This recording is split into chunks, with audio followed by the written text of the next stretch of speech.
menjual produknya ke negara lain, ada yang melihatnya sebagai penindasan pasar dari sebuah negara, karena seperti Indonesia dibanjiri oleh pasar-pasar barang-barang dari Cina. Itu bisa dilihat dari sisi positif dan bisa dilihat dari sisi negatif. Kemudian di dalam kegiatan belajar yang kedua, kita membahas mengenai bagaimana kita menyikapi globalisasi tersebut. Sehingga kemudian ada pembahasan mengenai bagaimana cara menjadi mitranya. Bagaimana kita harus merespon globalisasi tersebut, baik dengan kekuatan internal yang dimiliki oleh Indonesia, ataupun kemudian aktivitas langsung yang bisa ditunjukkan oleh pemerintah Indonesia. Salah satunya karena terkait dengan perdagangan, bisa aktif melakukan perdagangan dengan negara lain atau mengikuti berbagai pameran perdagangan yang ditujukan untuk mempromosikan produk-produk Indonesia, atau mengikuti perjanjian-perjanjian kesepakatan perdagangan yang bisa dilaksanakan di forum regional, forum bilateral, ataupun forum multinasional.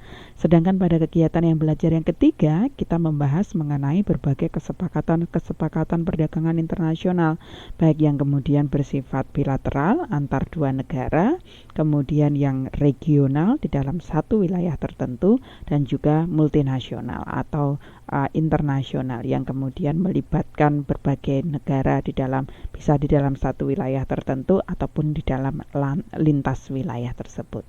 Maksudnya begitu, Mas. Jadi step by step begitu pemahamannya.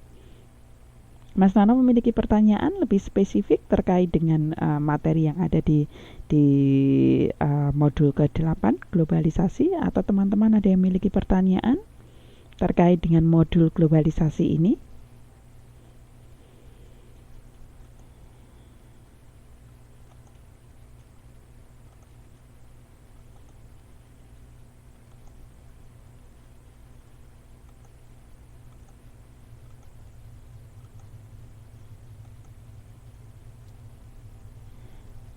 Oke, nggak ada yang ngetik, maka saya lanjutkan ya. Baik, jadi seperti yang saya sampaikan tadi kepada teman-teman, bahwa di modul 8 ini ada 131 halaman, teman-teman. Jadi sambil baca, begitu sambil dinikmati, karena banyak sekali informasi yang ada di situ. Tapi tersebut. Nah, saya di sini membawa pendekatan kepada Anda untuk pendekatan yang bisa dilakukan untuk bisa memahami kompetisi yang ada di pasar kita. Kita lihat bersama-sama slide yang muncul di dalam layanan ini. Mbak Yunita, terima kasih pertanyaannya. Boleh saya tahu halamannya spesifik, Mbak Yunita? Proses konvergensi itu maksudnya apa? Boleh kita bersama tahu ada di halaman berapa istilah itu ditemukan? Nanti kita buka bersama-sama ya, Mbak Yunita ya. Oke, jadi di sini sambil menunggu pertanyaan dan menunggu penjelasan lebih lanjut dari halaman dari Mbak Yunita, kita lanjutkan ya. Jadi setelah membaca materi yang ada di 131 halaman tersebut, kita menemukan berbagai pemahaman mengenai globalisasi. Saya ingin mengenalkan kepada Anda mengenai dua pendekatan yang bisa digunakan untuk memahami kompetisi di dalam pasar kita, yang bisa Anda aplikasikan juga di dalam perusahaan Anda. Misalnya, pendekatan yang pertama adalah pendekatan analisis SWOT. Ini kalau masih ingat sebelumnya kita sudah baca, kita sudah pernah membahas mengenai analisis SWOT. Dan juga pendekatan yang kedua adalah 5 competition forces. Ini dua pendekatan yang bisa kita gunakan untuk memahami kompetisi yang ada di pasar kita.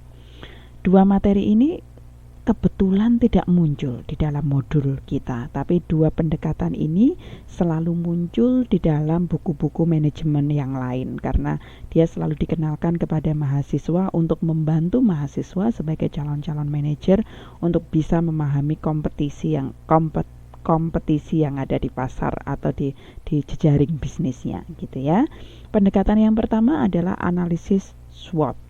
Masih ingat kepanjangan SWOT itu apa? Sebelumnya kita sudah pernah membahas mengenai analisis SWOT ini.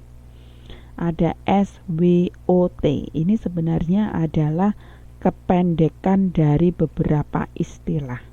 Apakah teman-teman masih ingat